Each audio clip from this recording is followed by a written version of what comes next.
আসসালামু আলাইকুম ওয়া রাহমাতুল্লাহি ওয়া বারাকাতুহু।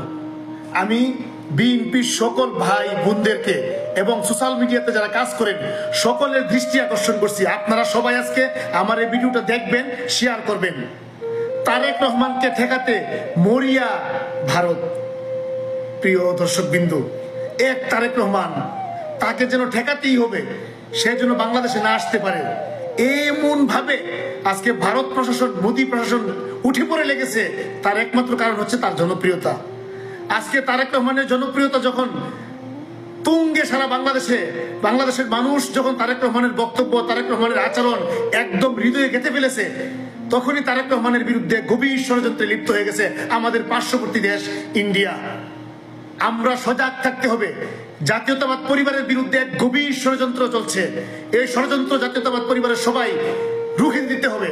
আমরা যদি এখন রুখে না দিতে পারি, আগামী দিনে আমাদের বিরুদ্ধে, আমাদের দলীয় নেতাকর্মীদের বিরুদ্ধে আরো গভীর ষড়যন্ত্র শুরু হয়ে যাবে।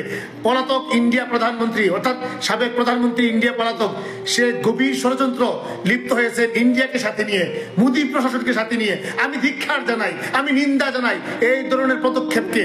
বাংলাদেশের মানুষ এই ধরনের পদক্ষেপকে যেভাবে 5ই আগস্টে বয়কট করেছে, আগামী দিনেও তারেক রহমানকে ঠেকাবার কোনো সাধ্য নাই, কারো বাবার সাধ্য নাই। তারেক রহমান আসবে বীরের বেশে বাংলাদেশে, এবং বাংলাদেশের আগামী দিনের রাষ্ট্রপ্রধান হবে তারেক রহমান, ইনশাআল্লাহ। আসেন আমরা তারেক রহমানের নেতৃত্বে ঐক্যবদ্ধ হই। আগামীর বাংলাদেশ তারেক রহমানের বাংলাদেশ। আল্লাহ হাফেজ।